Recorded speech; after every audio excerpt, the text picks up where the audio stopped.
Hello, everyone. Welcome to Dialogues with Remarkable Souls. And we have a very special colleague, dear friend, partners in crime. You all know him. He doesn't really need an introduction. But Darius Barazandeh is with us today. And I feel he's going to share a very unique presentation and part of his story that I'm sure you will relate to.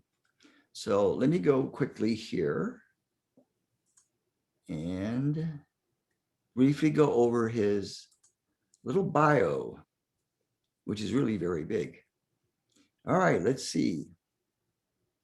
Big D, as I call him, is the CEO founder of U-Wealth Revolution, the world's longest online energy healing and transformational event. Yes, I remember when Darius started with the five big ones. I call them the five big ones, or the big six. And Darius is the only one still moving along. He's just keeping on trucking here, offering his audience, the world, the very best in thought leaders and way showers and emerging amazing healers and teachers. So Darius, I want to thank you for your commitment to that. And I always loved your shows. It was always fun to be with you. Thank you, my brother. Always an honor to have you. And I'm excited with what you're doing now in bringing so much forward to humanity with this series you're doing. So it's cool to have the roles reversed a little bit. Yeah, now you're in the hot seat. That's Yeah. good. It feels good. So from near death to breakthrough, Darius was awakened to a gift through two journeys into 7th and 8th dimensional awareness and a motorcycle crash in 2008. Darius must have been one of those macho bikers, but I don't know. Who knows? Biker D. Darius awakened to the higher dimensional ascension secrets of the soul, reality, and leaving the 3D matrix. Since then, Darius has been in contact with a collective of guides called the Arcturian Dimensional Alignment Matrix, ADAM, as well as many other guides and higher dimensional beings of light. I also, Darius, have a deep connection with the Arcturians. Darius's U-Wealth event has touched more than 3 million now, Darius, 3 million lives in more than 190 countries. And beyond transformational education, Darius and the U-Wealth Revolution has donated, wow, get this, more than 50,000 meals to starving children all over the world. Mhm. Wow, amazing, Darius. That's really amazing. So without further ado, let's see. Darius, the stage is yours. So go for it, brother. You got as much time as you want. All right. So you're going to ask me some questions? What's the one that, what do you want to know? Okay. No, really, though, the general Yeah. theme of this series is, and you can speak about this, but can Yeah. also do a little side journey if you wish. Mhm. But it's like, what to all of us, no matter what our walk in life is, no matter our income level, our religion, our spirituality, our country of origin, our perspectives, in all different levels of life, how can people stay connected to their heart and their soul, their spiritual path, in spite of these extreme earth changes that are and will continue to happen into the foreseeable future? Fantastic. Well, let's start with that. And that's a great topic because it's going to really take us through a little bit of the journey that I went through, but also I think a lot of people in their own way have journeyed to as well. And it may be something that you haven't experienced, but a part of you is going to have a remembrance. And so as we go through the call, we're going to awaken that remembrance. And towards the end of the call, we're going to actually, our goal is going to be to take you through the journey that I went through without the hardship that I had to go through to break out of that gravitational pull. So does that sound okay to everybody? That we understand some concepts, we're going to move through, and then we're going to have an experience at the end. And my goal is that everybody feels lighter, more just in love with themselves, and more connected to what they really came here to be and do. Does it sound okay, Kenji? Yeah, that sounds good. And if those that end up on the floor when you get up, please don't hit your head on your desk. Yeah, we might go to the ceiling, right? So we're going to go up, right? So some people may be levitating. But yeah, I think this idea of the heart is really a key cornerstone to me. And one of the things that when people ask, like, how are you still doing the show? How are you still wanting to share this?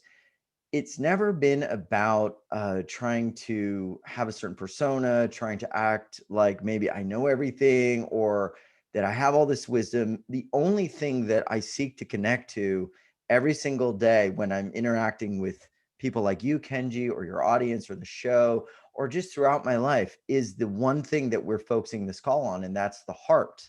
That's this energy of the heart. And it kind of really began for me to open up with that experience I had where I went over the handlebars at about 50 miles an hour on a bike. That was where it started to really crack open because I got to experience something pretty unique.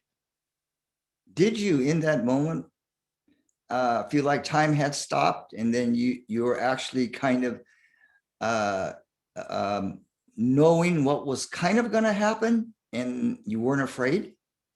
So it was weird.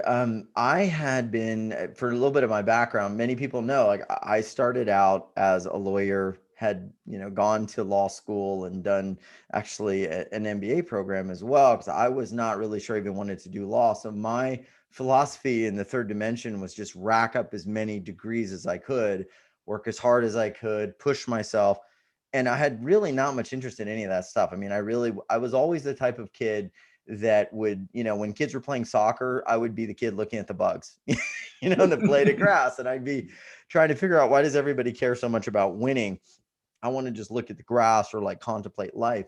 So for me, I had this very like weird feeling of like disconnection my whole life. I didn't feel connected.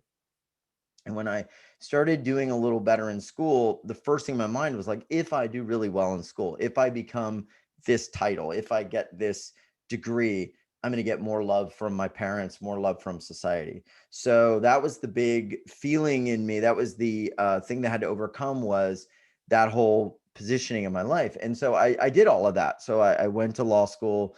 I became a lawyer. I became an MBA. I went and I worked for a big 5 consulting firm called Deloitte and Touche.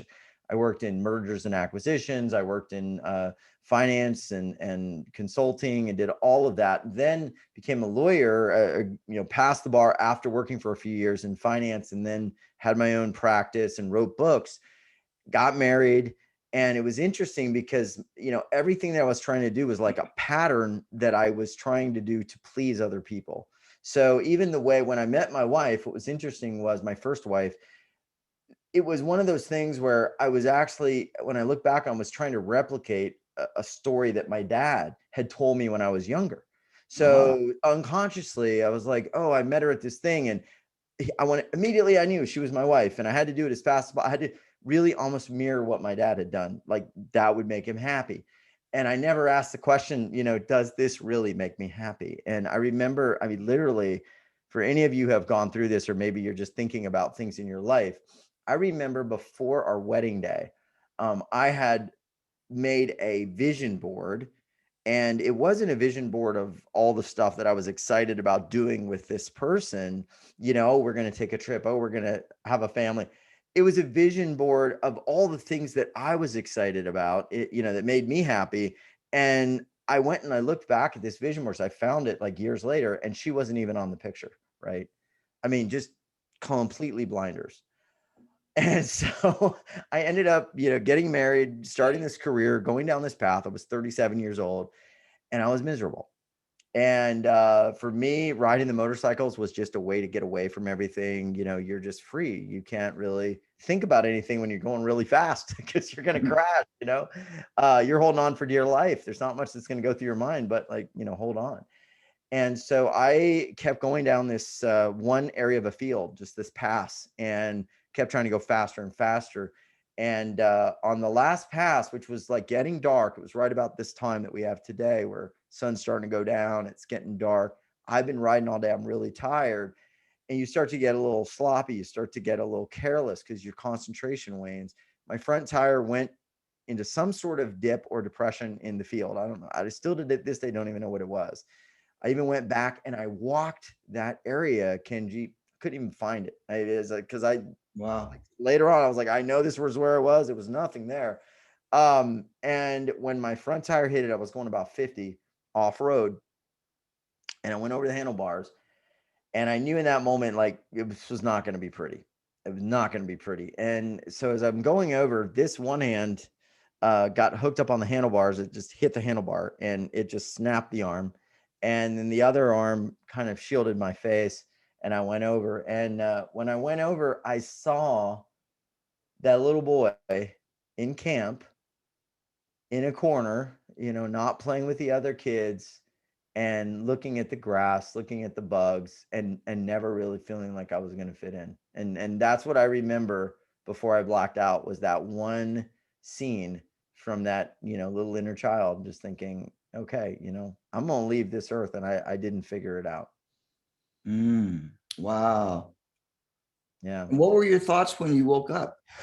Well, when it was weird, because when I went down, there's a big piece in the middle there. Because when I went down, I blacked out immediately, and I had some higher dimensional experiences before. I had dipped in at 17. I had spirit come into my body and just sort of kind of ride on autopilot and connect me to my own innate intelligence. That was how I started to do really well in school, because that intelligence started to just take over, and I started to just operate from divine. And I found I could just do anything. I could study for 8 hours long. I could just basically use all sorts of beautiful alignment energies to do things. So I'd had experiences, but this one was different, because when I went down, basically I started to go up. And I know I blacked out. I know I was laying there for a while. There was nobody there riding around because the place was closing. And I started to go up, up, up, up into some sort of different dimensional strata, but I didn't see anybody else. When I finally got to the point where I had a consciousness that I would say was aware of something, there was no one else around me. There was no soul groups. There was no, God. There was nothing that I could sense.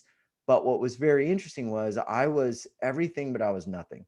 I was pretty much in this like black void of space. And I remember not having a confinement of consciousness or beingness, but being completely everything. But yet at the same time, I was nothing. I was not a male. I was not a female. I was not Darius. I was not my personality complex. I was this amazing thing that is one of maybe the first teaching point today, was that I remembered thinking to myself, who am I? What am I? And I remembered that I could feel all the best attributes of myself.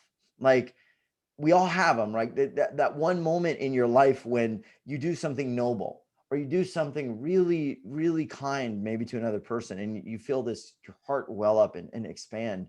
Or you do something that makes you feel, timeless or incredible. I could feel these like most noble, beautiful aspects of myself. Like, that was who I was, but I had nothing else, no gender, no skin tone, no race. And it was not Darius. I was just the essence of that intelligence in a consciousness that had no boundaries. And I remember thinking it was strange, because I'm always thinking, oh, I was like, where's my parents? What? And here's the weirdest thing. They were within me. They were part of me. Right. So it was almost like, yeah, they're here, but they're not me, but they're here. Because how could we be separate if we're high enough?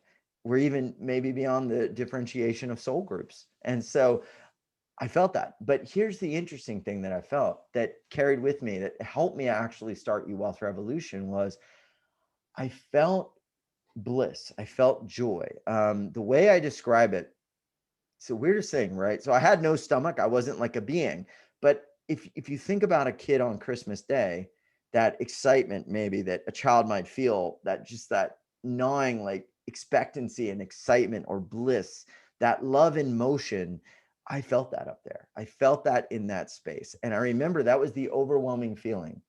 And it might have just been the energy of creation or the energy of my isness, or that divine spark that was giving me life. But that was what I felt.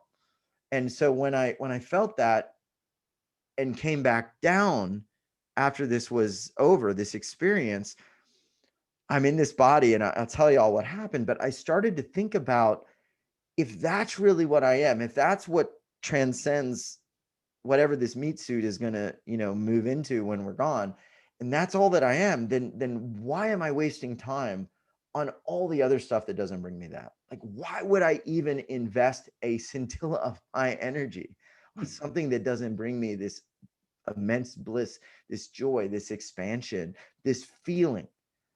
So I've had a few healers look into it and say you have like a very strong connection to this. Some people have called it, a blue zone. I don't know. Everybody has terms. I don't think the terms matter, but I've been able to remember this viscerally. Like I can feel it, like a portal stayed open.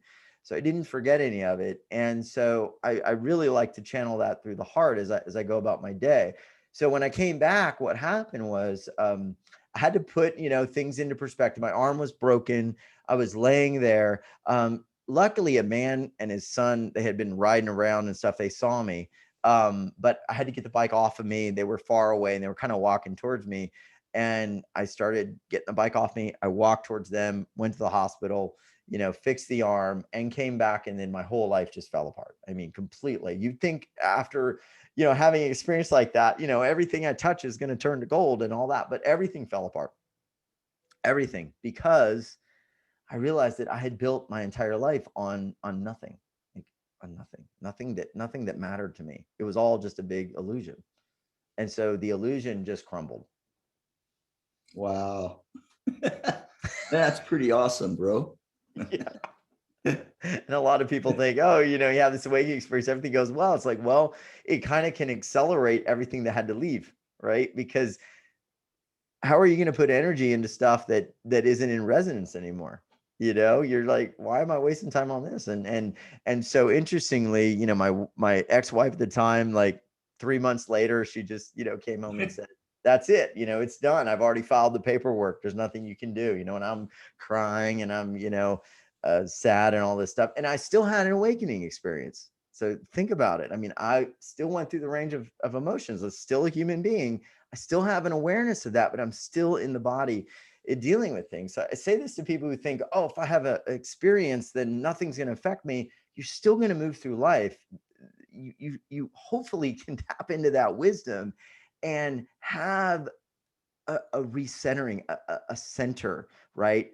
A floor to say, okay, wait a minute. I need to remember where I am, what I am. So anyway, we split up, and we had financial challenges and a lot of things happen, and decided to move to another city and all of that, and rebuild my life. And what was interesting was one of my good friends, Corby, that lives not too far from me here. I remember going to his wife. I stayed with them for a while, and I was like, okay, tell me what I need to do to win her back. And, and I was like, you're a lady, you're going to tell me. And so she had all these little like words and things that I was writing down, this little script. If she says this, it was the lawyer mind, right? If she says this, then I'm going to say this and this and this and this. And then all of a sudden she stopped for a minute and she looked at me and she said, what if you don't go back? What if you just let it go? And all of a sudden it was almost like, that the window opened up in my mind, and I was like, oh, wait a minute. Yeah. What if I just recreate my life right now from right this moment and do what I want to do? 37 years old. And that's basically what brought me here. Wow. That's amazing. I mean, you've given us some really good nuggets so far in your story that we all can apply as we move forward through these crazy earth changes. Yeah. Yeah. The thing that I think about a lot, as we talk about these earth changes, things happening, is really like how often are we staying in this heart, or maybe we'll just call it a heart gateway. If that helps people understand, like, what if it is a gateway? What if the heart is a gateway to the real part of you, to that real cosmic intelligence, that self, or whatever that is that I connected to? What if that is the gateway to that? And what would happen in your life if you connected to that more and more during your day? Yeah. What would happen? Just let everybody feel into that, because that may be the biggest thing that we have to do in this time. Most of the time when I see people, um, I see a lot of fear right now. I see a lot of people scared of what's going on in the world, and in many respects, rightly so. There's a lot to be fearful of. But one of the interesting things about that we know is that, when we're in fear, we know from Heart Math Institute, our heart contracts, our heart energy gets very small. And what do we do, Kenji? Our frequency drops in some respects, and we enter into that root chakra energy of survival. And in survival, our aura is smaller, our body is in fight or flight, cortisol is running rampant. We disconnect from that higher essence of who we are, and we really just become reactionary with the world. We become transactional with the divine energies instead of flowing with them and embracing them and living in a harmonic balance with them. And so, we've got to get out of fear. And I want to give people like a little bit of maybe just like a process to do that. But Kenji, do you have anything to say about fear, especially in these times? Well, we do know that fear affects your immune system. And you're right, Darius. When we go into fear, our whole energy field kind of collapses within itself, and then gets focused down into the base chakra, as opposed to the opposite of what you've been talking about that heart gateway. What happens is it's literally the opposite, where your awareness moves up, expands outward, and it's a whole different sensation in the body as well as in consciousness. So maybe we just need to remember fear contracts and love expands. Yeah, absolutely. And when we feel fear, the thing I tell people is, don't try to run from it. It's very easy to just avoid it. And when we avoid it, we'll just notice we're going through our day running around, doing things, not really being true to our center, true to our core. So if you start to feel fear, or like you see a program or you see some news story and you're feeling fearful, you're going to notice you tend to actually be less engaged with life, less engaged with the earth, less engaged with Mother Gaia. You tend to be less engaged with people. You just want to go get done and come home, and you look past people instead of like looking into their soul. So one of the things I do is just having that awareness and slowing down and saying, okay, something has either hijacked my energy field, or it has overridden it, or I've allowed this to become my dominant energy. And then just taking a moment and slowing down. And what I do, after that experience, I came back, and I felt like whatever I'm doing that I don't really love, I'm eventually going to find a way to move that out of my life. I may not be able to do everything. I'm going to have to pay taxes. I'm going to have to do, grocery shopping, which I may not love. But I'm going to move those things that just I do not enjoy, that do not bring me more love and heart expansion right here, that I feel an expansion doing. And I'm gonna slowly move those out of my life. Maybe I'm going to change careers. Maybe I'm going to, let someone else do that. Maybe I'm going to find someone to do those things I don't like. And then what I'm going to do is I'm going to start to build my life around what really I find expands this heart gateway. And that's what I started doing. So I stopped my law practice. I stopped my teaching in those areas. I started a new show.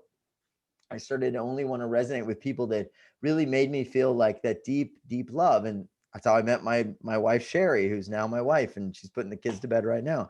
I started to really align to that, and it started to change everything like really fast. I mean, it was unbelievable how fast manifestations were coming in, the right people, the right situations. So one of the things I would tell everyone to do is figure out what are those things that really ignite your heart, that really make you feel not just love, like from a romantic sense of I love this person. And that's a great way to start.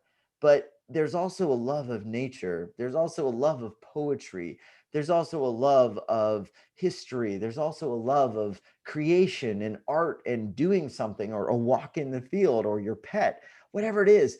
Be in a state of love as much as possible, to where this feels like it is so expansive. It is expanding out all around you. It's blowing through the front of, your house, of your car. When you are in that state, you're going to be in a different awareness.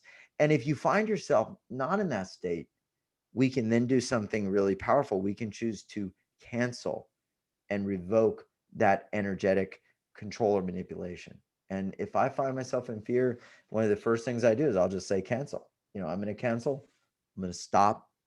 I'm going to ground back in, and I'm going to bring to mind something that really brings me joy and love. And if I don't feel this start to expand, if I don't feel this frequency start to resonate out, I don't leave the house.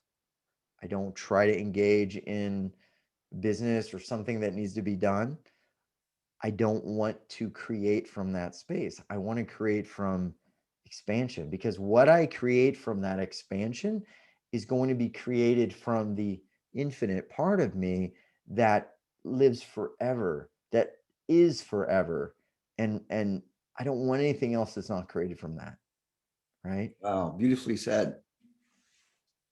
I have a kind of a side question. So for those that perhaps consciously believe that they've never had a higher dimensional alignment or a peak experience or a near-death experience or an out-of-body experience,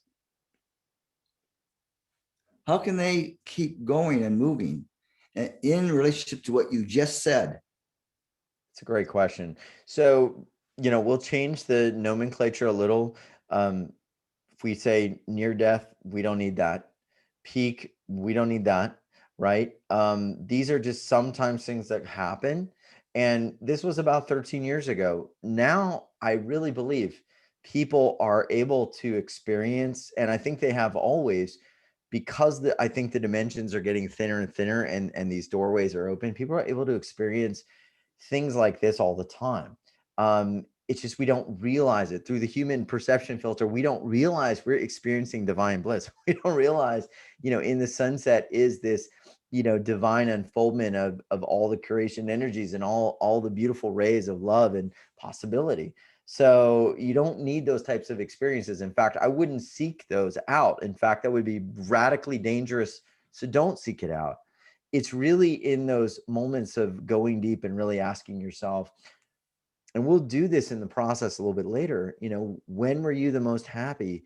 When were you the most connected? When was a time that you felt truly alive or truly blessed? Another example I love to tell people is, or ask people is, let's say that in the unfortunate event that you found out you had 2 days left on the planet, and let's just say you were going to get taken off to a beautiful space colony somewhere amazing in utopia, and your family you may not see again. You have one day to spend with them and have the most amazing experiences. It's incredible. Could not get any better. You spent the day. It is done, and it would never be better. In fact, if you went back and spent another day with them, it would all just not go well. So you don't want to do that. But you have one day to yourself, one day on earth to do whatever you want to do, right? It's just for you. What would you do? How would you spend it? Ask that question. And from that question, you are going to get the breadcrumbs of your true bliss, of your true heart gateway. Because those things that you're doing, they are the closest connection to your infinite self. Because once everything is taken away, there's nothing else to do. You'll act from that true self. It's just we have so many roles, we have so many responsibilities, we have so many obligations that we put all these layers in front of us and what we always have been that we forget. So you don't need any of that. Just need to ask some really heartfelt questions and really spend time in contemplation, spend time in writing, spend time in feeling, and the answers, they will come. Nice. I like that. So here's a Arcturian question. Yeah. How do the Arcturians fit into all this? What have you learned from them? Yeah, it's weird. I've had a lot of connections from different guides through the years, and this one started coming to me, and I got this late one night meditating. I've had four very close friends that were named Adam, and they've come in different times in my life, and every time I have somebody that becomes like a guide that has to play a certain role, the person's name is Adam. And one night I was meditating and I said, what is the deal with all of these atoms coming in? Because I've had four of them. And I got back in the meditation, the Arcturian dimensional alignment matrix, that these uh, beings are showing up and we're sort of moving them to be in your space at different times to keep you in alignment and to teach you certain lessons. So from the first Adam, I remember, and this may not be an Arcturian message. This is just a life message, but maybe it is an Arcturian message. I remember I was going through this really difficult divorce, and I remember thinking to myself, "Gosh, I'm just a bad person. I'm a terrible person." And I remember she was, saying things, and I was listening. Oh, you're right. I'm bad. And I'm taking it all in. And I remember this one Adam told me. He said, "Hey, Darius, you know." don't beat yourself up anymore. You'll never be right to the wrong person. And I was like, Oh, that's the whoa. title for your book. Yeah. I was like, oh, you might be right. There's a chance for me. And wow, man. So, and then at one point, where I was like sort of chasing certain ideas as I started to get a little more successful and things were going well, I had certain ideas. I wanted to reach certain goals. And then I met another Adam that was a guy that had chased all those goals and then lost his whole family. I mean, had a family split up. His kids really didn't love him very much. Kind of wasn't there for their growing up years.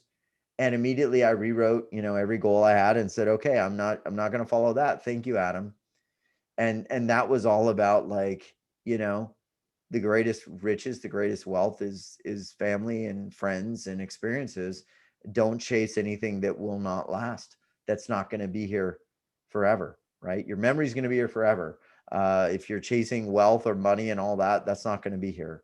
It's going to be gone. You can't take it with you. So yeah, it's just been all these like really interesting messages and teachings that have brought me back to center. And so I got to think there's going to be another Adam coming along here to help me if I get off balance as well again.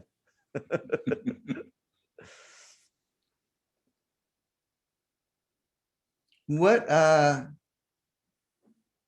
what do people need to know right now, today, right in the middle of this dialogue? Yeah, it's a great question. So, I think a lot about the world and what's happening. There's a lot of different schools of thought. So, and I'll tell everybody, I don't have any idea. Like, I don't know. If anybody tells you they know what's going to happen, I don't think anyone really knows. So the two schools of thought, and we can just try them on. The first school of thought is that, you know, um, there's some grand wave that's going to come over humanity, and we're all of a sudden going to get it, right? And then we're going to snap out of whatever it is that's going on Earth that may not be favoring certain energies, and we're all going to get into this unison, kind of like the awakening. And for many years, I mean, I honestly have that belief, like that is completely a possibility. Then recently, like I started getting different signals and different guides coming in and different sources of information, and I started thinking about, what really is third dimension? What are we really doing here? What is really the point of this dimension? And many people will say that in this density, this is duality. We're here to experience light, dark, up, down, good, bad, joy, sadness, all of the dualities, so that we can have this experience. Or it's the earth school. This is the classroom. And I started really thinking about it. And what came to me was that it may be that the earth never, potentially doesn't ascend. We don't ascend into some bliss or Shangri-La nirvana, but that each person is here to create heaven on earth in their own world, in their own space. And so in doing so, we're able to actually create what we really want, what we really feel aligned to, create this heaven heart space wherever we are. And we're getting the lessons right now to actually learn to do that, to flex that spiritual muscle in spite of what we are hearing, in spite of what we are seeing, in spite of evidence of things that we may or may not like. And that in doing so, we are learning our spiritual power instead of holding on to that spiritual power and saying, I'm going to wait, or everything's going to be fine. I'm going to hold on until everybody ascends and we get to this 5D and everything's going to be great. Because we've heard that. And we're getting to actually say, no, no, no, no. In the gym called Earth, you're going to pick up some weight and you're going to learn to hold a higher frequency in light of all of that, right? In light of that gravity that is pulling you down. And so I think that's the lesson. And in doing that, the other thing that I believe happens is we have to go through this heart gateway to keep our frequency high. I can't turn on the news and watch what's going on, whether I agree or not, and stay in the heart gateway. I just can't. I probably should know more about what's going on, but right now where I'm at, I just can't do it. I can't worry about every little thing that I'm hearing through the innuendo circles or the lines of, people pushing different information, because that's going to make my reality in many respects reflect that without me being able to choose what I want to create in my reality. I'm getting to learn that. And the other thing about it is I become karmically bound to earth. The more suffering I experience here, the more I allow suffering to be my earth experience, I also feel like I will create bound karma to earth. I want my earth experience as much as I can to be bliss, expansion, and momentum moving into a higher actualization of myself. So I'm not bound to karma on earth. I don't want to leave any part of myself here.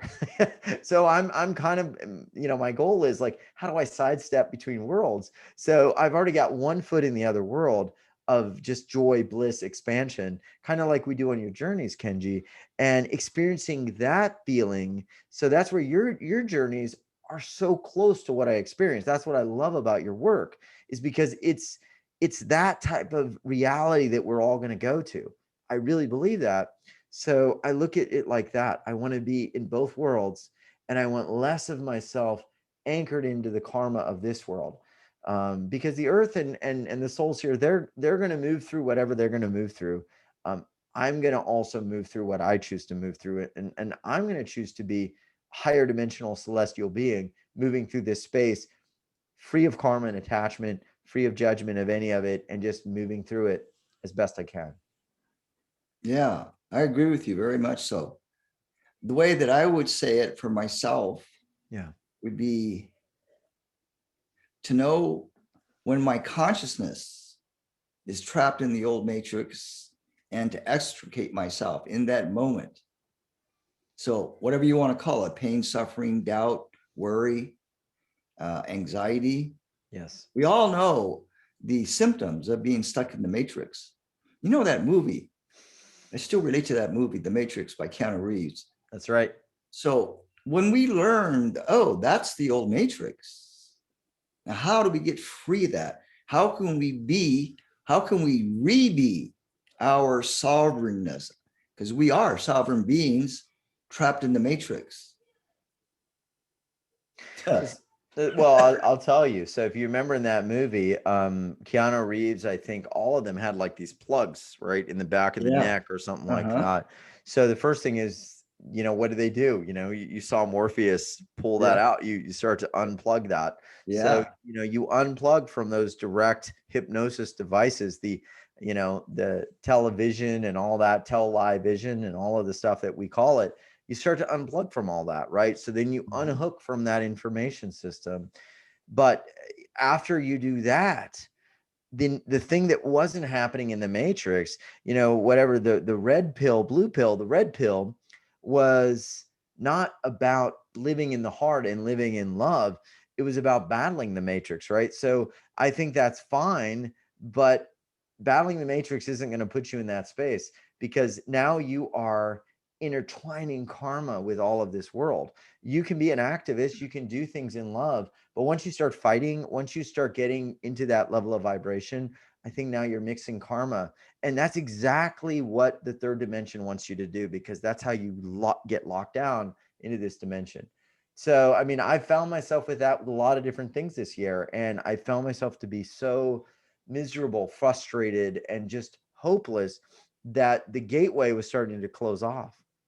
So the real thing is not to try to fight anything or worry about that, but strengthen the connection, strengthen that connection to that higher gateway. And that is, I think, how you transcend. You know, if it makes sense to see it kind of like, you know, a movie, and you're here watching a movie, but real stuff is happening, and you may have to make choices. I've told you, you may have to make choices on where you live. You may have to make choices on what you do. You may have to look at rules and things coming forward and say, do I agree with that? Do I want that control exerted over my life? Or do I want to have, in my movie, do I have more freedom and sovereignty? And am I able to do what I really feel aligned to do? And then you choose and you make those moves. Don't ever take the idea of the movie that you sit back and just sort of watch and, you know, bad things come to you, because no, it's a real movie. You're really playing this role. But imagine you're playing it from the higher dimensional part of you. And from there, the real question is, where do I feel most love? Where do I feel my heart gateway opening up? If I'm in, let's say, a city where there's a lot of fear and confusion and frustration, am I really feeling that there? Or is there another place for me? And, you know, I believe what's going to happen is we're going to start to have almost like two different earths. You know, there's going to be one where there's a lot of that heavy energy, that dense energy, that karmic laden third dimensional sludge. And then there's going to be groups of souls that just say, I'm not going to be there. That's not going to be me. And there will be places where people just choose that they're going to live a different expression. And you're going to see that. And I think eventually those way showers are going to open up doorways, and all the others are going to want to come. Those that still have free will, free thought, that are not encumbered by any sort of very strong interference presence, they're going to say, I want that too. I want that too. But the more we play in that, the more we wade through that karmic sludge, the more we can get in these very strong interference patterns. And then ultimately, like, we have a harder time pulling the plug. And so we don't want to do that. Yeah, that's a great analogy, Darius. Great analogy. And we're kind of seeing that here in Asheville. Kind of two different communities going on at the same time. Like I was down in downtown today. I hadn't been down there in at least a month, just driving through. And I was surprised that there were hardly any cars on the streets. But I was looking around at the people, and you can kind of tell here in downtown Asheville who's a tourist and who's local. So this is really good to see. About half the people were in masks and the other half weren't. And they're all walking around, shop gazing, having conversation. It was a really nice, and it was a really nice temperature day today. So yeah, it's like, okay, that side of the street, everybody's masked. This side of the street, no one's wearing masks. That's just one little example. Yeah. So which ones were the tourists? I don't know. Did you get a sense? I was just wondering. The ones with the families, the kids. Okay. Okay. Yeah. Oh, wow. Interesting. Yeah. Yeah. Interesting. Well, you know, everybody has their own karma, right? So everybody has their own choice. So, you know, whether it's to do that or not, I can't really say. Yeah. But I think everybody's getting their own opportunity to choose. And that's the beautiful thing about it. So I look at it, you know, and there's times I'll look at things and I'll have one perspective. Then I think, you know, I'm having my experience and I'm going to just choose my experience. And whatever I'm seeing, they are choosing their experience. And I love them for that. And that's perfectly fine without judgment, because I don't want to, you know, I don't need to mix or mire my karma down with whatever they're going through. So it's fine. And I also think we are seeing a lot of projection. We're seeing a lot of people's like unresolved trauma issues and trauma bodies projecting fear. And then you will see an outlash against people, let's say, who are not in fear. And people will not always understand that and be like, why are you not in fear? Why are you not validating my fear by you being in fear? And it's just like this I go more. So, I just pretty much smile. My response is always, I love you and God bless you. Hey, Darius, I have a new t-shirt. What is it? I love you, Have no God bless fear. you. Oh Have no yeah. fear. Have no fear. Yeah. And then on the other side, on the back, I am fearless. Yeah. That should Yeah. get some conversation. Well, you remember the old in the 90s or whatever, the No Fear? There was a No Fear brand, No Fear shirts. And I remember I had the hat like back in 1992. And apparently that people forgot that. No fear. Yeah, kind of forgot it. Up until now, we're resurrecting that. So I have a question, Darius. Yes, sir. Do you want to do your guided meditation, or do you want to take some Q&A and end the dialogue with a powerful guided alignment? I'll do Q&A and then maybe we can do the alignment. The alignment will be Okay. like 5 minutes. So I'd love to take some questions. Yeah, we got, do you have a time limit? I forgot. No, I'll stick Okay, with good. whatever time limit you have. Yeah, we are infinite with time tonight. So you guys go ahead and raise your hand if you're on video, or unmute yourself if you're on the phone. Darius will take any and all questions from the far corners of the galaxy tonight. Hi, Darius. Hi, who do we have? This is Lisa. I'm from Toronto. Hey, Lisa. How's it going? Thank you so much for what you guys do. It's just like Toronto feels so heavy right now. I'm just feeling like I don't belong here and I feel like I need to make a move, but I have no idea like where would be a safe place to kind of put down roots. I've been feeling like Costa Rica, even though it's insane to feel that because I've never been there. Just wondering if you've had any feedback, you or Kenji have had any kind of intel on where people might be headed that are kind of conscious communities. Yeah. Yeah, that's a great question. I have heard of a few different places. The challenge with any place is that, it can change very quickly. I had a friend of mine was in Mexico and he was saying that, everything was great in Mexico and things were wonderful. And then 2 days later, they started having on guards on the beaches, like kind of running people off the beaches. And then he left Mexico, went to the UK, and then he said, oh gosh, in the UK, they started getting, very kind of like strict with people moving around. And then he went back to Mexico. So, it's very fluid. I don't know if there can be recommendations because things change. I have heard of that, place. I've heard of a few others. I think right now, one of the best things to do is figure out how do you make that reality wherever you are, because that you actually can control. That you can control. And if they let you go into a park, you can experience a park. If you have to wear a mask to go to a park and you don't necessarily like it, well, just be as free as you can, wearing a mask, and or figure out a way to feel love while you're wearing a mask, feeling like, hey, I'm being comforting to my fellow human being. I mean, I just would say like the most powerful position we have is where we retain control over the perception. It was Marcus Aurelius who said, your mind actually has the ability to transform any situation, any problem, either into paradise or into pain. And I am paraphrasing that, but it was something to the effect of, we actually have the power to revoke the perception of anything that we are going through in our world. So I would start with that. And then once you do that, then the drive or that energy that sort of makes you want to just move in a form of it's almost like a desperation, like I've got to get out of here, I can't take it anymore, that's gone. And then you can start really feeling into the heart and say, I've already created my bliss, my paradise here, right? I'm already going to be okay wherever I am. And then now you really start opening up and really figuring out what you want to do. It's kind of the same thing as like, somebody that if you get to a point where, let's say, all the money is run out, you get in desperation, you're like, I've just got to get a job, any job, versus if I've got a year of money in the bank, I might say, I got some time. what do I really want to do? So those would be some of the steps I would take on that issue. Thank you so much.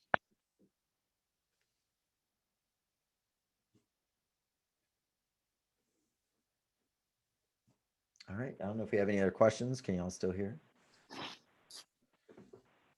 Hello. Hi. I like the dog. Yeah. That's what about the orb? There's another orb on the tree too.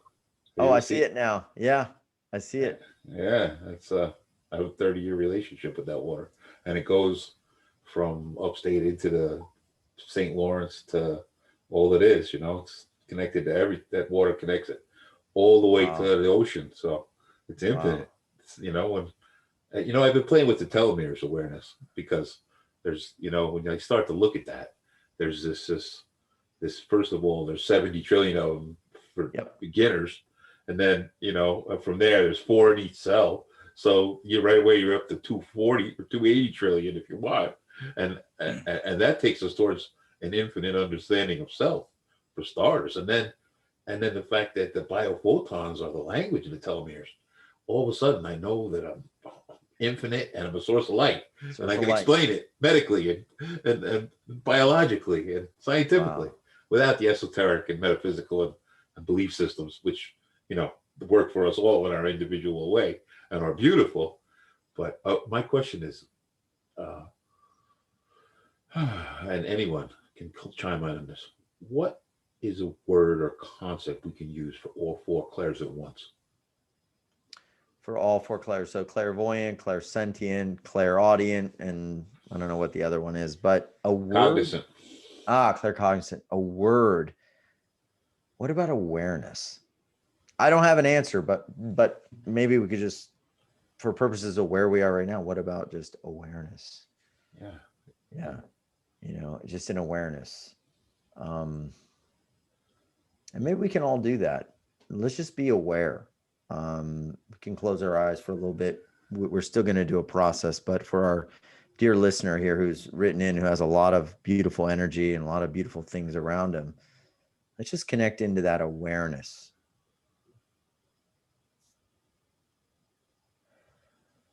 And I know a lot of folks, we can have thoughts, wow, this is coming up. I've got to do this. I got to do that. But let's go beyond the thoughts. Let's kind of watch those thoughts float by like clouds. Be the watcher, like so many wise sages have said. Be the awareness of the thoughts. And then what if we actually become the awareness of the awareness that was watching the thoughts? So now we're aware of another layer that's watching that awareness bubble watch the thoughts.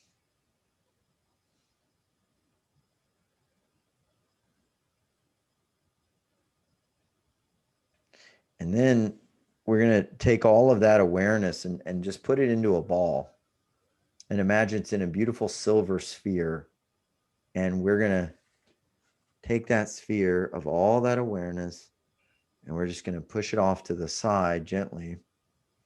And we're going to keep pushing it to the side of our frame of awareness until it gets so small we can't see it anymore. So then what are we? Who are we? What are we?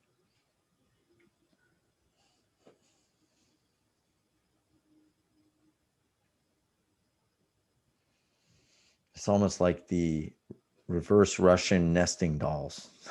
You can just keep going and going. And I mean that's how infinite we are, and that's not even a scintilla of infiniteness. So yeah, go ahead. I use the reframing things often, like no pressure, no diamonds. Yeah, you're taking the same situation that somebody's in, where they're stressing or in a hurry or looking at the clock, and besides the "I am not in your hurry" bumper sticker concept, that we can be awesome. in that we can just to reframe it to that same picture. No pressure, no diamonds. And then like mosquitoes pollinate cacao. If you don't know what that is, that means no mosquitoes, no chocolate. All our lives, we're taught, well, that one word mosquito, commands the reaction of hate, kill, poison, and fear because people are selling stuff. Meanwhile, the reality is the whole time we can simply take a step back and learn something about our nature, and that is no mosquitoes, no chocolate. So even if we're still spraying them and swatting them and fearing them, we can be love at the same time. That's beautiful. Yeah. There's one last one, and you guys are great. You've raised the level of consciousness, and I'm smiling so hard. I got this one from Matt Kahn, and he said he got it from his mother.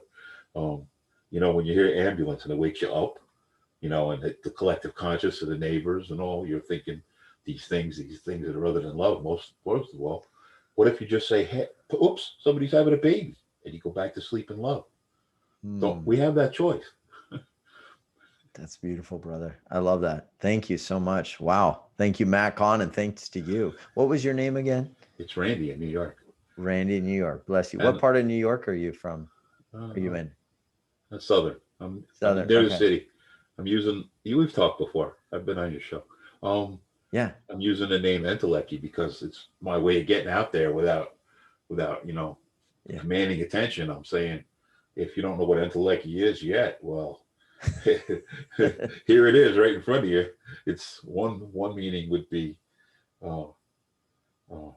when the state of something, when its potential has been fully realized. Yeah. Or in Greek it translates as a soul, or embodiment, when you're bringing it in and you're expanding your sushumna and you're just being all you can be as far as consciousness. Like you just use the frame, put that ball to the side, and then bring all that you can into that now. Intellect is right there. It's right there. Thank you, man. That's beautiful. Wow. Love you, Kenji. Thank you. Blessings to you, bro. Yeah. Anna, would you like to unmute yourself and share briefly your dream vision that you posted in the chat box?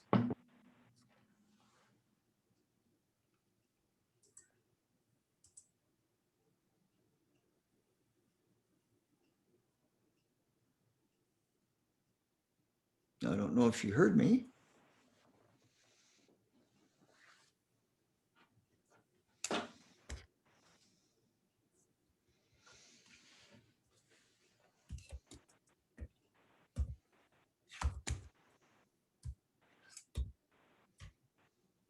Okay, Darius. So here's a funny. It was the very first chat. Okay. From Tammy. Maybe you want to unmute yourself. So thrilled. I was on the call the day Darius went under the desk and have been loving, learning, and listening ever since. Oh, thank you. Wow. That is awesome. Thank you. Thank you. Yeah. Wow. Oh, Kenji, this is a Rumina. Can I talk to Darius? So a Rumina. I don't know if you can unmute her. We just got it on the Q&A. Oh, Aranima, there she is. Okay. Yes. Here you go, dear. Hi, Kenji. How are you? Hi, Darius. How are you? Hi. Hi, I'm good. I'm good. Better now that I see your beautiful smile. Oh, well, thank you very much. It's so funny. I just happened to look at the email Kenji had sent, and it says Darius is on. Fantastic. Oh. I have to tell you, you are such a sweet, sweet man. So wonderful, such a wonderful soul. And thanks to you, I met Kenji. I heard Kenji the first time. And of course, I was on that call when you fell off. We had such a good laugh. And I thought, between the both of you, you guys are such beautiful human beings, bring so much light and brightness into everybody's lives. And especially I was going through a very, very rough time. And I had 3 young children at that time. And I had just opened up to meditation. And I said, God, just send me ways of healing myself. And out came, he popped out, sign up to Darius's talks. And since Wow. then, I've been listening to all kinds of healers and all this stuff. And Darius, I want to work with you one day. However, I don't know Please. how. I said, Kenji, I got to meet this gentleman. He's Mhm. such a good human being. You're really, really much precious. And Kenji is a wonderful soul. He's taught us much. My question is here is I'm at a crossroad for such a long time. I feel like I've been stuck in one place for the longest time. I'm trying to learn all these healing arts, but circumstances force me to go back into a job, a regular job, which really doesn't give me any kind of satisfaction. I try to make it joyful. How do I cross over? I would love to do something like you folks do, maybe nurture other healers and not only nurture my own practice. I would like to nurture others just the way you guys do. Any suggestions on that? Yeah, why don't we do a little process, maybe 4 minutes or so, if that's okay? Because Sure, go ahead.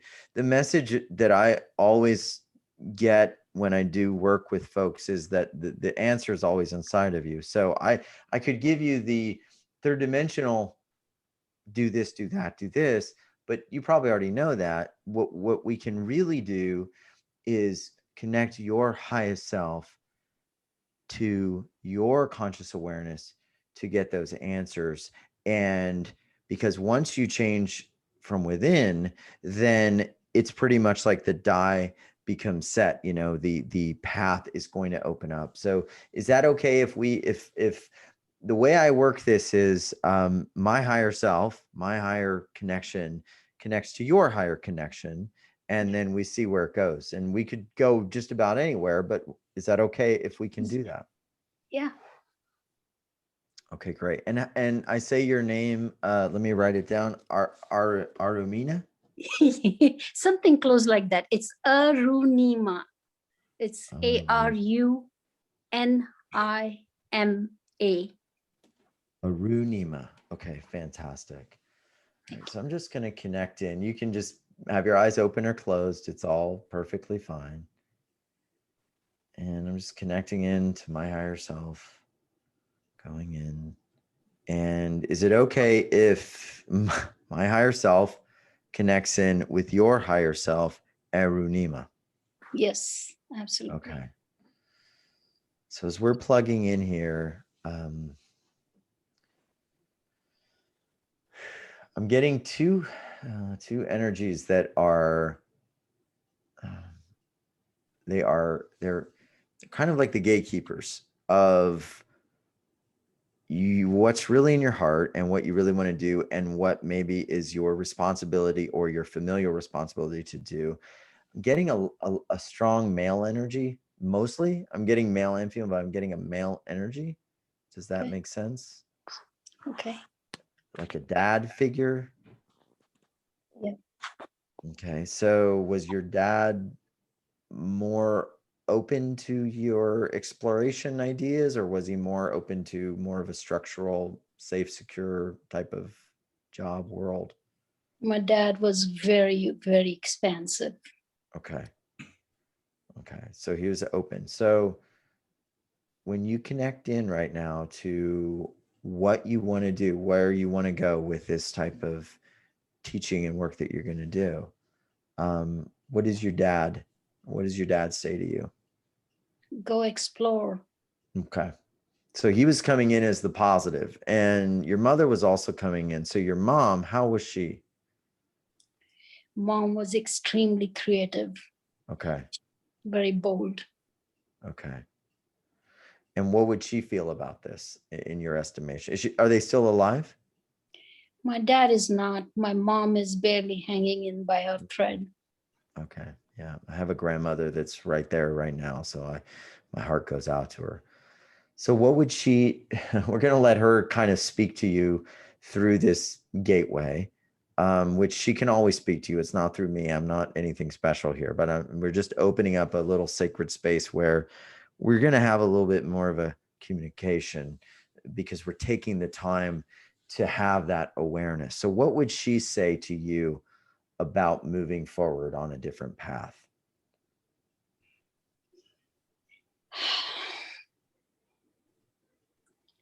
I'm getting the word, don't give up. Okay.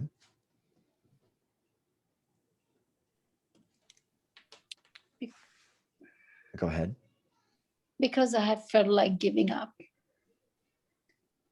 I've recently gone through throat surgery and my foot is in the cast, and sometimes I feel I've been struggling and struggling and struggling to get out of, and I'm in separation right now, and we are living in the same house with my husband, and he and I don't connect a whole lot, and it's a source of a lot of deep sadness. I crave for a real relationship and real love and understanding with mutual respect is very crippling to my heart. Yeah. So if there was a message from your higher self in terms of what it is that you're here to learn as the lesson with those situations, we're just going to, we're just going to allow that to come in. So what is it that starts to come through as the lesson? Why are all these things here showing themselves to you?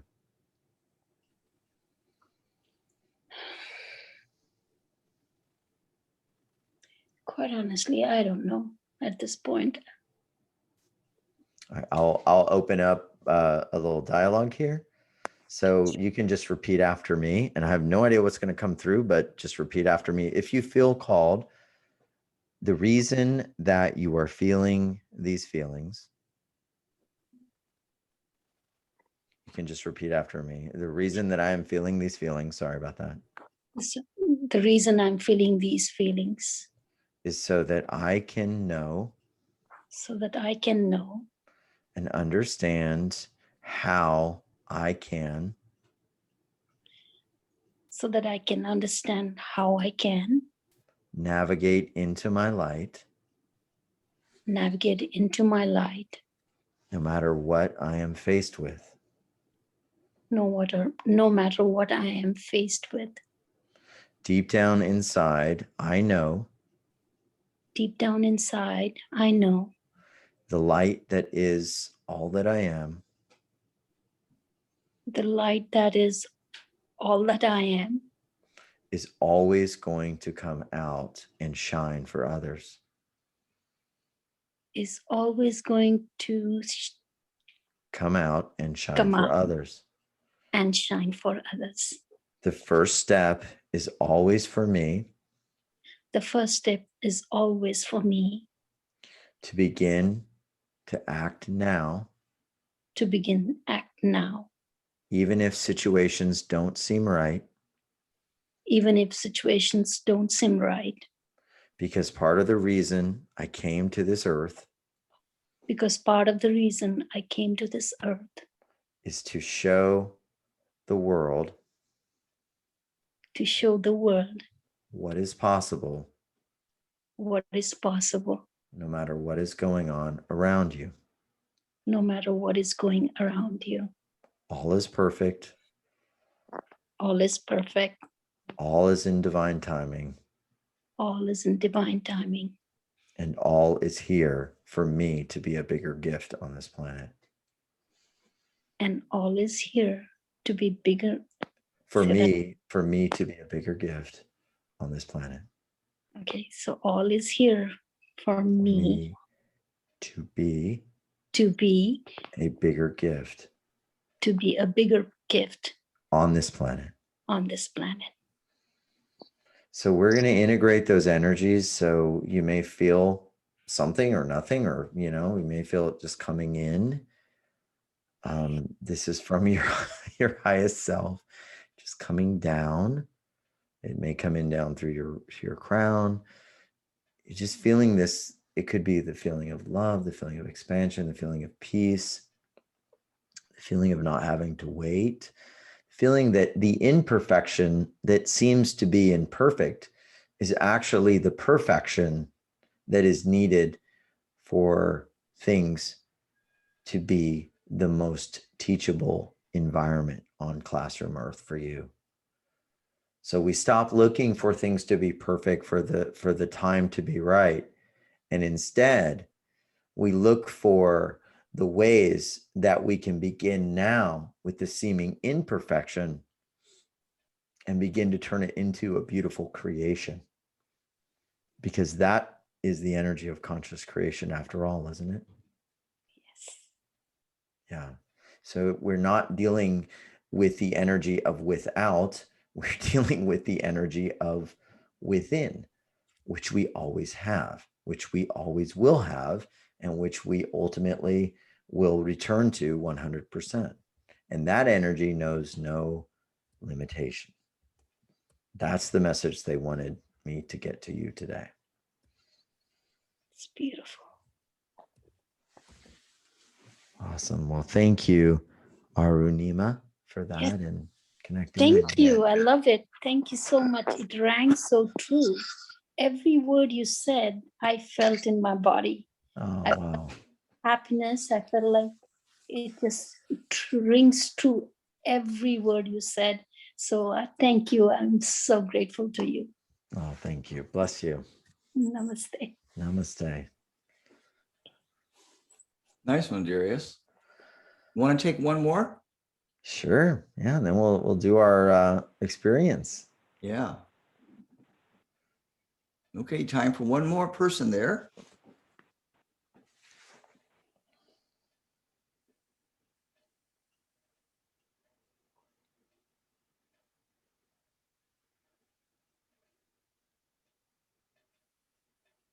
Hi, Kenji. Oh, hi, Carol. How you doing? I'm doing good. You look well. Thank you. Hi, Darius. Hi, Carol. How are you?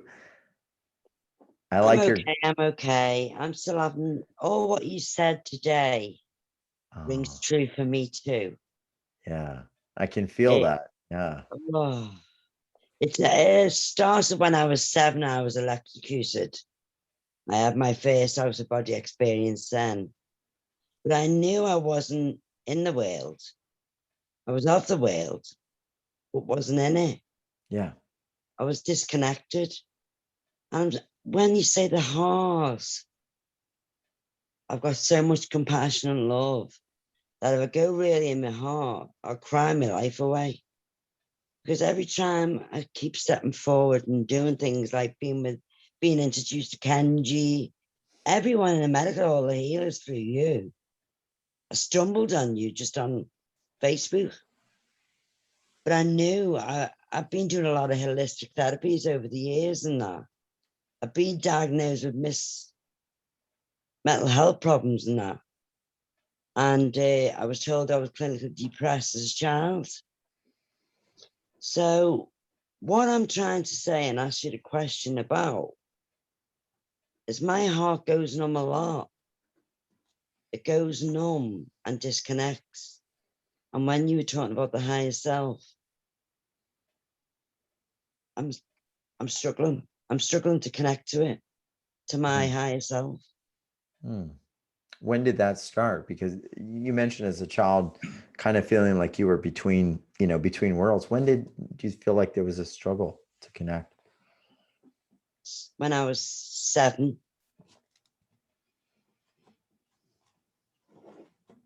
Right the way through. Okay, let's see what we can And connect to. If you want, we can open a little doorway here and see what we can connect to. I'd appreciate that. I'm grateful. Okay. Thank you. Yeah, we're gonna do something similar. We never know what we're gonna do. It's just kind of, we're gonna open up. I know in the field of love, we all are healers. So there's nothing that I'm doing that nobody else can do, because when you have the love for another person, you open up something that we all have access to. So we're gonna do that. And it's Carol, right? Carol, yeah. Carol. Okay. Yeah. And where are you calling from, Carol? England, Merseyside, and Liverpool. Okay. Beautiful. Okay. All right. Let's just connect in, Carol. And I'm already in a high place. So all we have to do is ask if you give permission for my highest self to connect to your highest self. You can just say yes if you choose. Yes, Okay. I give permission Okay. to connect with your higher self, All right. to mine. Yeah. So it's there. I'm getting word that we're connecting in here. Very nice. So they just lead me down. There's kind of like this, I think of it like the Akka cord that connects the higher self down to the body. And that's how when you astral travel, or when people do sort of like traveling around, like when you sleep, you never disconnect from your soul. So there is some sort of cord or infinite intelligence line. It may even be the heart gateway that connects. And so as we drop into the body, they're showing me something that, they're showing me something that is kind of just like a spot where something kinked the line. And I'm looking at, again, I keep getting, I get a father figure. I don't know why father energy or male energy is coming up a lot today, but Yeah, getting a my father father. figure. What was the relationship with your dad? Oh, I adored him. I adored my father, but at the end, he wasn't well. He had a heart attack every week. I used to hate him when I was courting with a 14-year-old boy. And then he died suddenly at 17. But since I've been healing and experiencing all the healing therapies, I've done journaling through my drama and movement therapy. I journaled all the history of my life through 5 rhythms, movement medicine, mythology. And my dad was actually a wonderful person, because even though he got finished up with angina when he was 39, he still went into the community, sang his solos, created parties, built a committee, worked for Everton Football Ground as an agent. And he sang for the supper. He sang to the people in the tenement block when they were fighting. He'd sing the El Rugged Cross of the Amazing Grace. He'd keep peace. I loved him, I adored him, and I know he's around me all the time. Yeah. He speaks through me. So it's just a matrix. It keeps distracting me. I'm spending a lot of money on training, especially with Kenji and Neil and Jean and Claire and John and Jared, and I feel as if I'm losing it, disconnecting from it as soon as I go back out in the world. Yeah. So, maybe Can't get a job. I can't. Each time while I was training with Claire Zammit recently, I had domestic violence. It seems to be external, but it's tuning into me, not knowing me. So what I'm getting, and I think the reason Dad was coming up was he's saying right now, connect to me, connect to my memory, connect to the world the way that I did, that you can. This is something in our family, that we have this beautiful heart energy, this beautiful ability to transcend people. Like when he was singing at the tenement houses when people were fighting, this is the energy I'm getting. That's your natural gift. That's your natural doorway that he had. So, he was very much a figure of opening up, which I guess is why he is coming through. This is a very prominent figure. Your mom, was she a little more reserved, like a little more She was shy? Okay. placid. Because I'm getting that, like that's the counterweight. So do you feel like you're kind of between mom and dad, and like you tend to go from the openness of your dad to sometimes that closeness of your mom? That was happening as a child. I'd go and sit by mum. Mum and dad had been arguing. I'd go and sit by dad. I was always in the middle. Okay, so you can love, So so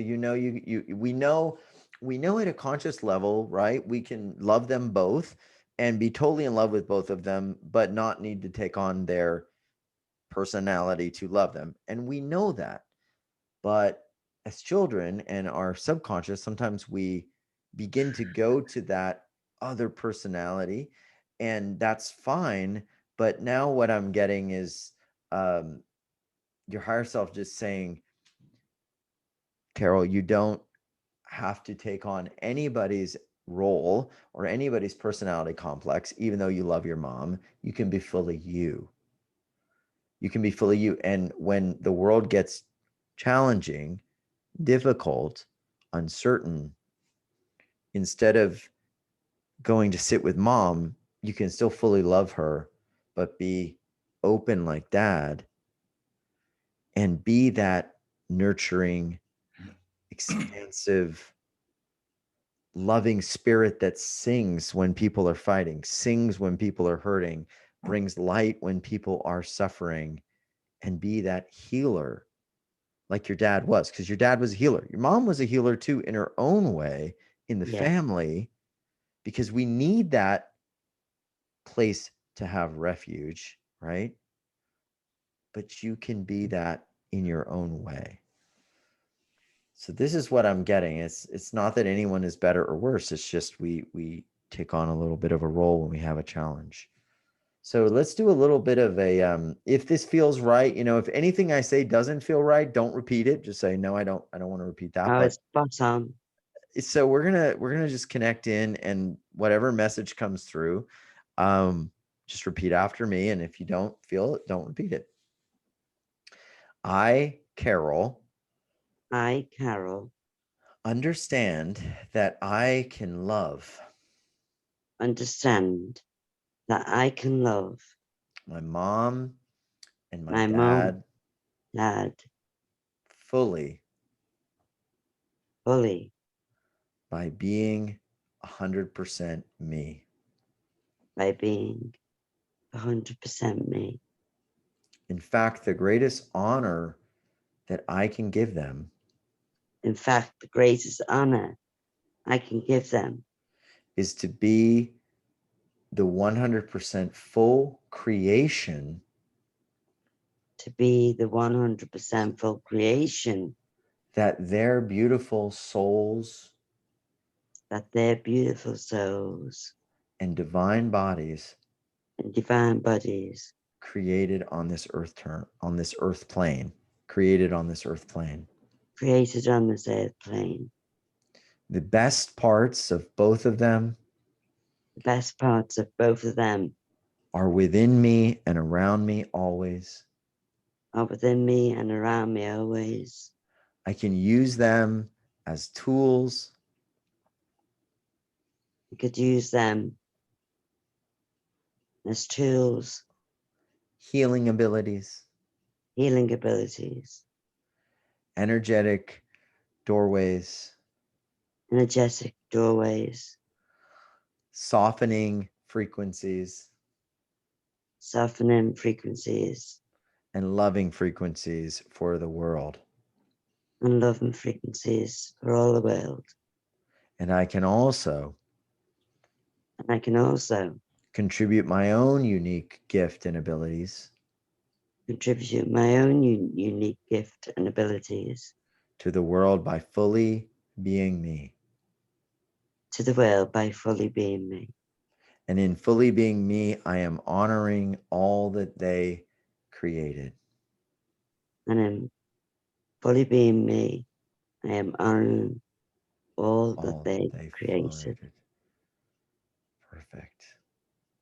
So what we're going to do is just let that come in to your field. So it's just kind of pouring down. I like to imagine like gooey honey light. It's this encoded energetic information, this awareness just going all the way down. You can imagine like honey sort of dripping down through your chakras, all the way down from the crown to the throat, to the heart, to the solar plexus, to the roots, all the way down to the feet, and just letting this information come in.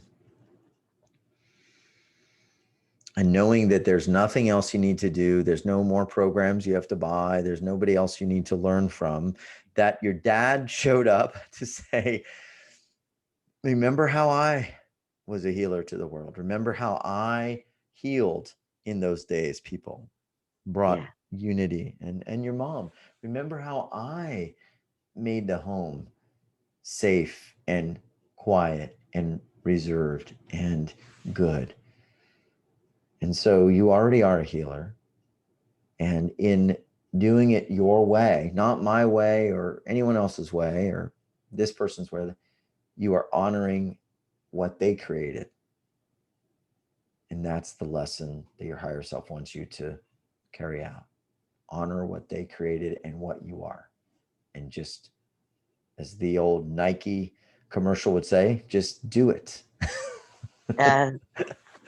Well, I was doing the performing arts as a child, and Yeah. I love singing.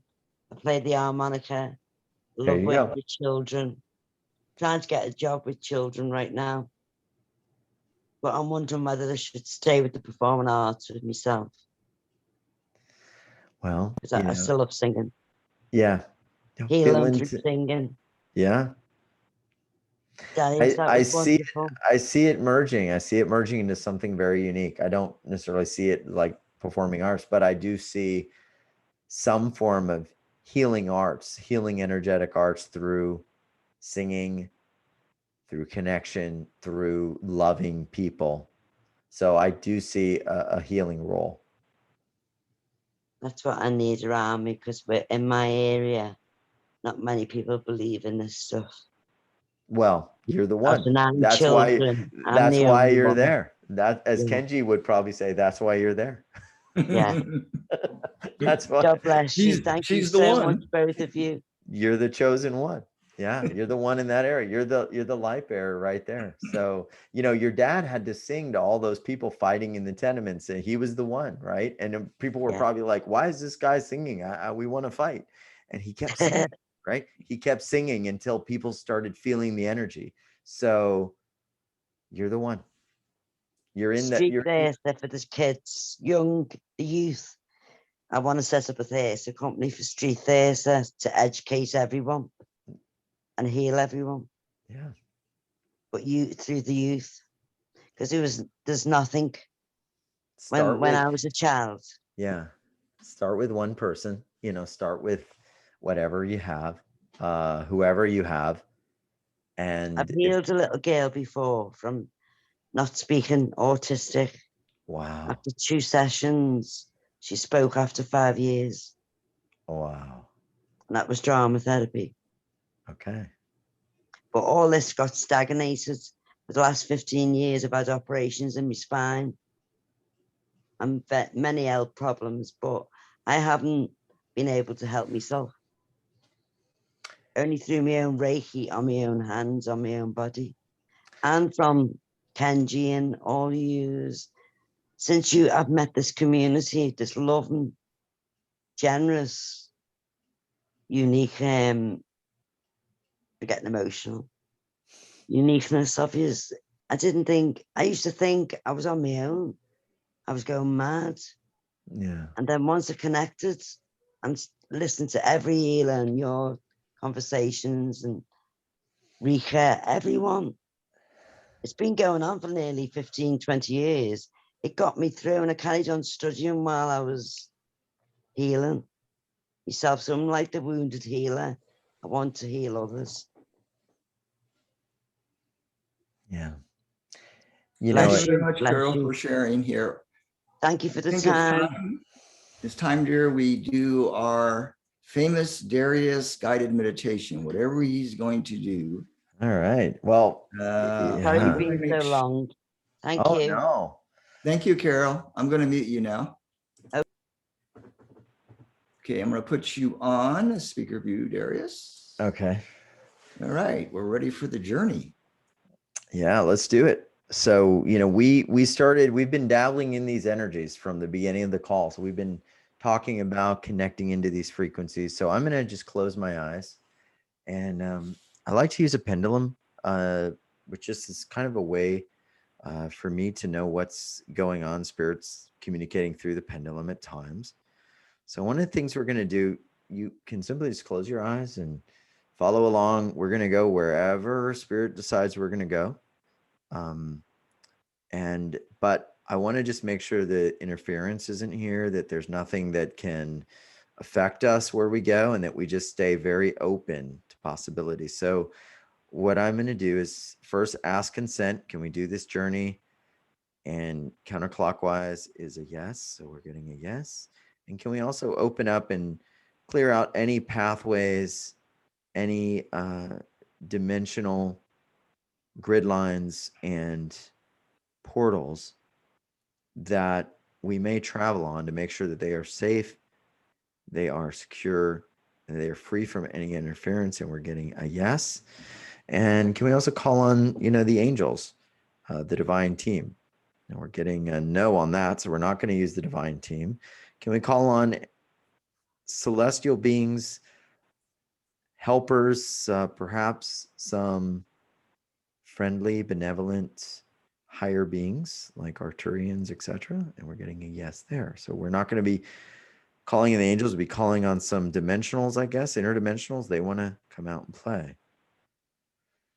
So with that, we're getting good consent and we know where we're going. We've got a little bit of the GPS. So the way we're going to start this, and my goal today is that you have an experience maybe of some of what I was able to experience, so that these things we talk about are not my shtick. They're not my journey that nobody else can have. Like Kenji does, they're everybody's journey, that you are there with me, that we do this together, and that it becomes part of your conscious memory bank to forever be a place you can relive and reignite. So what I ask everyone to do is kind of how we started on the call. Plug into a time in your life when you really felt joy, when you really felt happiness, bliss, joy, oneness, connection. It could be last week. It could be when you were a little kid. It could be a time with a pet. It could be a time driving with the top down and just putting your hands up and feeling alive and saying, I feel so good. It could be just a quiet day at home, sipping tea, watching the sunrise. It is whatever feels like really joyful to you. Because I believe through these threads of joy that we feel on earth, we're connecting to the part of us that is infinite joy, that is on the other side, that is in those higher realms. So what is it with you? And I'll ask some questions maybe so the picture will become clear in your mind. Are you inside or are you outside? Are you with people or are you by yourself? Are you wearing shoes or not wearing shoes? Look down at your feet. What do they look like? Are you wearing sandals? Are you barefoot? Are you a man or are you a woman? Are you in this century or maybe another century? And it's okay. Wherever we go, the consciousness has a reason for going there. So just make note of that. Are you on this dimensional plane when you're feeling this, or are you on another non-physical plane when you're feeling this? Just make note of the feeling, make note of what it feels like. And we're going to, because we operate in an earth density, if you will, we magnify these feelings that will then carry us. It's kind of like airing up a balloon. In fact, they're showing me, they want me to use that example of a hot air balloon getting aired up. So we're going to now take this feeling of joy that is coming in, and we're going to now air this up, right?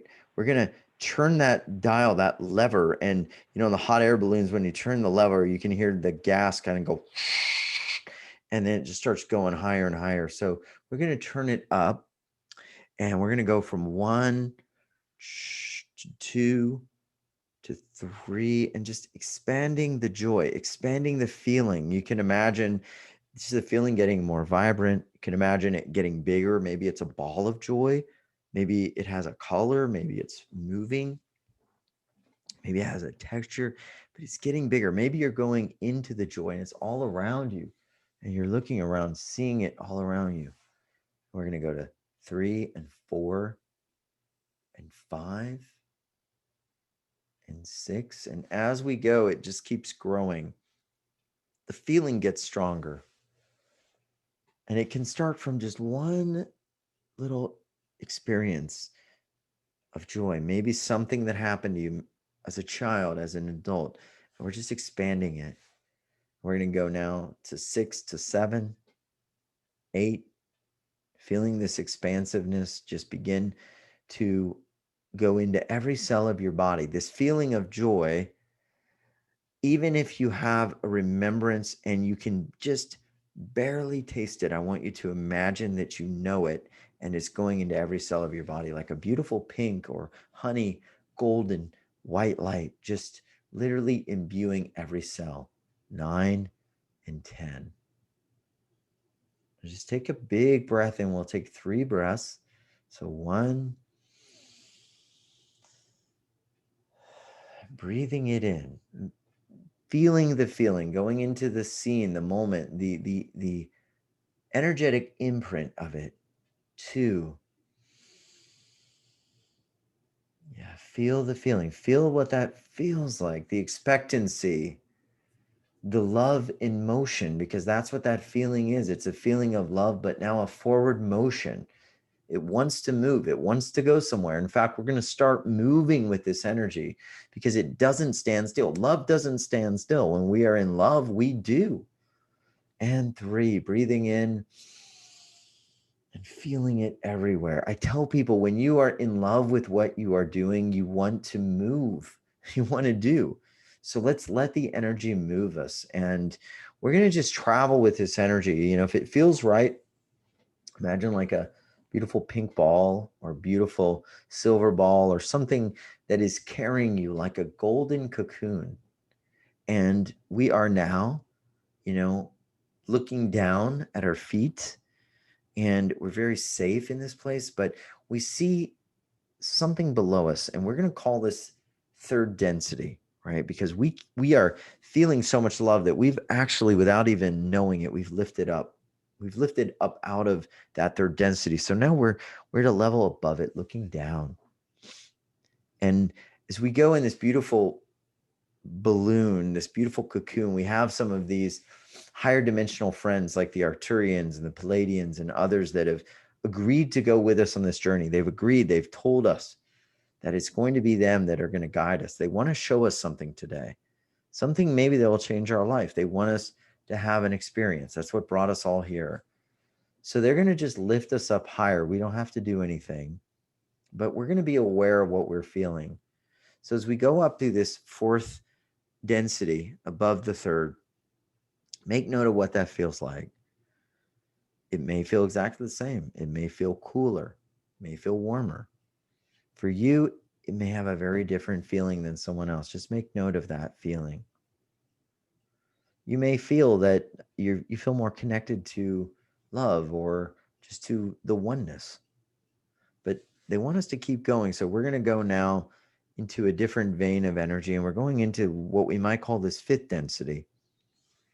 And here we're going to plug into the energies of a lot of different things. It's this energy of a little more unification, the energy of they're showing me a golden string that connects all of life together, all the animal kingdoms, all the plant kingdoms, all the natural elements of earth, and all of the things that make Mother Earth happen, all of the elementals, all of the energies behind weather, all of the divine sacred geometry that gives the essence of life to everything. All of this, we are now finding this golden string. And maybe you're seeing the string sort of move through all these different things in this dimension. This may start to make sense. You may see loved ones here. You may see pets or those that passed on that you miss. So Connect in if you feel called and if it feels safe. We are protected. We don't want to take these journeys without protection, right? We have the higher dimensionals taking us there in our beautiful bubble. And now we're going to go and bid that place farewell. And we're going to now go up higher to a 6th dimension.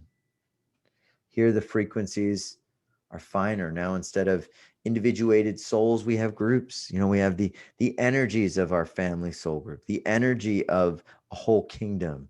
You know, maybe it's the kingdom of the feline, or the kingdom of the beautiful dog, or the kingdom of the fishes. All of this soul energy of these beautiful life force groups, all here at the 6th density.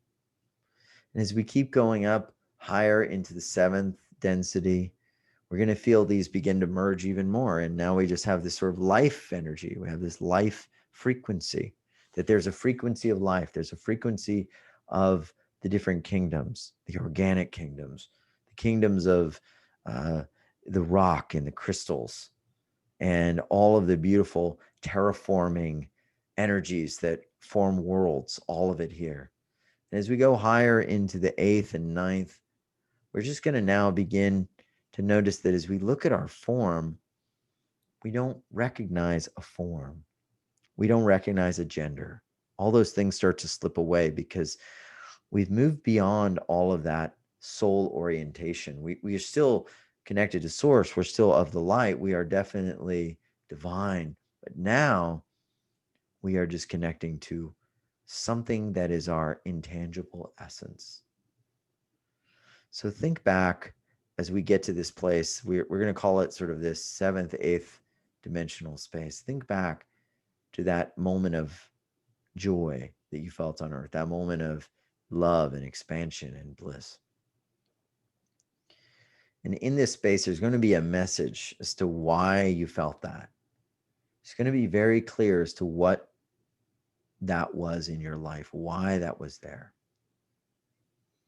You may call this part of you the higher self, your divine guide, your God self. It's a part of you that never leaves. It's a part of you that created this world. It's a part of you that is one with the flower of life pattern. It is part of that pattern. It is made from that pattern. It is never separate from that pattern. So it's going to show you why you felt those things, why those things brought you joy. And so we're just going to have a moment of silence to allow it to reveal to you that and anything else that may be useful on your earth journey in this lifetime and beyond. So as this happens, we'll just stay silent and let whatever needs to come into you come in this special place.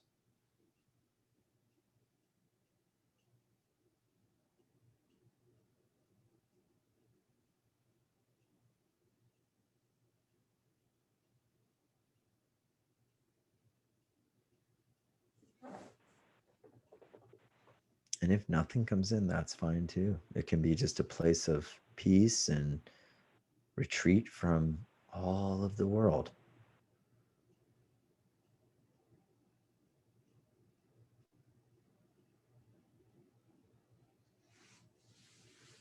I'll stay here for about another 10 seconds.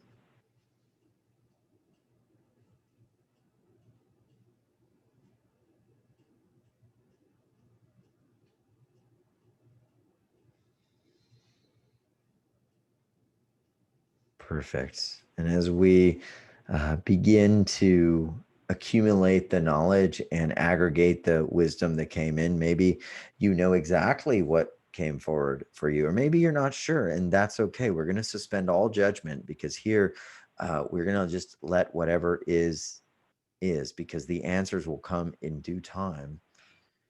And as we begin to bid this place farewell, we're going to also make a promise to ourselves that we, if we choose, and if it's advisable, that we can travel here safely with the help of our guides, or even in our own awareness, protected with this divine bubble, protected with this divine white light, and always connected to our earth body through this divine cord that connects us. So we're going to start to come down through the densities. And as we exit there, we're going to come in now to the 7th dimension, 6th, slowly coming in, seeing now that this universal life energy that we are a part of, that we felt, now begins to start to differentiate. It's almost like the formation of all consciousness from one singularity to these different beautiful groups, but they're all one. All these kingdoms, plant kingdom, animal kingdom, geological kingdom, the star kingdom, the fairy kingdom, interdimensional kingdoms. And as we go down, all that's happening is really these groups begin to slowly have the appearance of some separation. We may not even know what density we're in. Is it 3rd? Is it 4th? Is it 5th? But they start to separate into different groups. But we're going to remember the string, the divine string, now is very clear that they're all connected. And as we come down now to the 4th and the 3rd, and we may just call it 4th, because I don't think Kenji ever plays on 3rd dimension anyway. We may just be in 5th right now. Who knows? We're going to come back to wherever we are now, wherever we rest at here without any label. So we will cancel any label that was mentioned on this call, because we may very well be staying in 5th after this call. We don't have any judgment. We just know what we feel. And so when you're ready, we're going to open our eyes. We're going to hold that golden thread of life, if it feels right to you, as something we see in all life. And we are going to remember the lessons, and we may even have new lessons come in the days, the hours, days, weeks, months that follow from this space. And on the count of 3, you can just slowly open your eyes. 1, 2, and 3.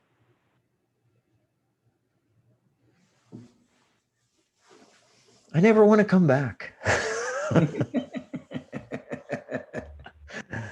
I'm like, do I have to open my eyes? I like it there. Well, at least you didn't bump your head on your desk. That's good. Yeah. Yeah. That's And true. you I get could have gone stuck in- under. And What's you didn't that? get stuck in the ceiling coming back down. Yeah, well, you guys had the camera on me, so I was like, I can't really lay down, but I should have taken the camera and laid down. Yeah, I don't know. Maybe we should have asked everyone to lay down. Yeah. Next time we could do that. Next time, yeah, and someone will bump their head. Yeah, it's just a wild experience. So, my goal with that was just that was really what I felt. And you don't need an accident to have that kind of experience. You don't need to have a misfortune or a fortune that is, a surprise disguised as misfortune to have this kind of experience. We all have this in our cellular memory. Absolutely. So Thank you for sharing that, because I had no idea. See, and that's why it's good to get these telesummit hosts into these dialogues, so they can go on the hot seat and we can pick their brain and find out how they got there to where they are. I had a bunch of near-death experiences, Darius. I had scurvy when I was a little kid. I had polio when I was 5. I got hit by a car when I was 7. Should have died. Created a fight when I was 20. Should have died. Had head concussion. I had my God experiences when I was in my teens. And of course, I didn't share any of that for 30 years. Didn't tell my parents, nobody. Yeah. Wow. But and I too felt quite alone in the sense of not being understood. Yeah. I think that was my main thing, not being understood. So I became a little bit like a loner, although I was one of those kind of people that knew everybody. They knew me, but as far as having really tight people around, very few throughout my life. But I've always had a few wherever I've lived. We call them tribe and family. So thank God for that. Yeah. It's like your soul group kind of follows you around, but Yeah. you. Hey, and yeah. they're coming here, Darius. They're Yeah. moving here, man. That's right. Yeah. Create the new mecca over there of just That's right. really enlightened souls. Yeah. You know, That's right. I see that with a lot of light workers. Like one of the things I've noticed with the show is that we're all family, and all these shows, it's all people that don't feel like they fit in, because maybe the key is you're not designed to fit in. You're not designed to take on that role like everyone else and be everyone else. You're designed to be you, and you're designed to be you even if conditions are not perfect. Even if you don't feel you're perfect, the imperfection of what you're seeing is what makes you relatable to others like you. So if I came on and said, oh, I never had any problems ever, been just one big success after another, people wouldn't connect to me. So anyone that's here that says, well, I have to get this right, or I have to fix this thing, or have these problems that are not making it work, you're there's a shift, there's a word that wants to come in, and it's like your your setback is actually your step up. It's the thing that people are going to see you as being able to make you relatable. Your problem is your purpose. Your thing that you think is a problem, the suffering you're going through, is the purpose that you're here to help other people solve. And if you share love, then even if you don't have it all put together, you're not sharing from your human essence. You're sharing from your divine essence. So a lot of people say, well, once I figure it out and everything's perfect and I get my life like this, then I can be a healer. But you're not supposed to be operating from your human self as a healer. That will end your healing. You will not heal. That's right. Right. No, Yeah. It's like the quickly. worst, right? You're gonna develop an ego and become a egotistical, type of person that then hurts lives. So your human side doesn't need to be fixed. It would be great, get it to where you can get it so it doesn't interfere with your divine side that has to come through in the healing. So don't let it overpower that.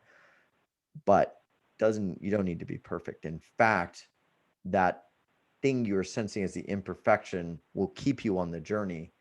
If I stopped feeling like at times I wasn't able to relate to other people that I meet, or the guy down the street that wants to talk about the football game, and I'm like, I don't know, what do you think of the big game, D? And I'm like, I am the game. This is the game. Don't you see the Matrix game? It's like, what are you talking about?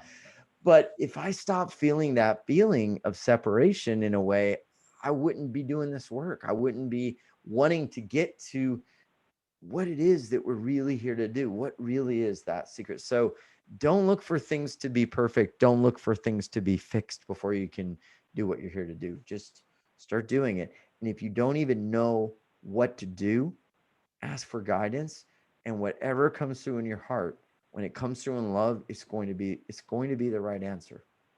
There's times, when we were doing the readings, I didn't know what was going to come through. I don't even know, but I know I'm acting through love, and what comes through is going to come as needed. And I don't even want the human filter. I don't want this ego body to close or kink the hose, because that's all it can do. So I don't even want this to know anything, because all it's going to do is either go to the past or go to the future. And the past is going to be depression or comparison or wondering or judgment. And the future is going to be anxiety, confusion, prediction, or whatever else. So everyone here, just do from your heart, and you will be set free. I really believe that. And that's Darius's famous last parting words on this dialogue. Say that one more time, that last sentence. I don't remember what I said, because it's coming through. I have no idea. Hopefully we didn't blow up the Zoom tape and use too much memory. I don't know what I said. No idea. Yeah, it was good though. It was good. I have to go listen to the replay, watch the replay. Thank you, bro, so much. It was an honor Yeah, man. and a whole lot of Awesome. fun being with you today. And I hope all the people that came on live got it, felt it, and are going to be it. Be it. Like Nike says, just do it and be it. That's right. And you already are it. Yeah. Yeah. Be the way. Yep. Be the way, like a little child. Why do we laugh so much when we do? Because the children know, man. The children know. We know as children. So let's go back to that and be the child. So thank you, That's brother. right. Thank you, everybody. Okay. Thank you too very much, sir. Many Yes. blessings to you and your family. Say hi to your kids for me. I haven't met them yet. Well, maybe I have by video, but Yeah. tell your Looking kids forward hi to it. and your lovely wife and anybody that you know out there in Austin land. I will. I definitely And come will. visit sometime. Yes, absolutely. We'll take you on a sacred hike. Yes, I love that. Okay. All right. Thank you, Blessings, everyone. brother. Thank you very much again for your time and your energy and your love. Absolutely. Thank you, everyone, for giving me this space. Thank Thank you. you. Namaste. Namaste. Bye. Bye-bye. Okay, thank you so much. Thank You're all you, welcome. Lisa. You're awesome. Oh, thank you. You're awesome. Okay, we're signing off from the far reaches of the cosmos. Y'all have a great life. A great life. And until next time, many blessings.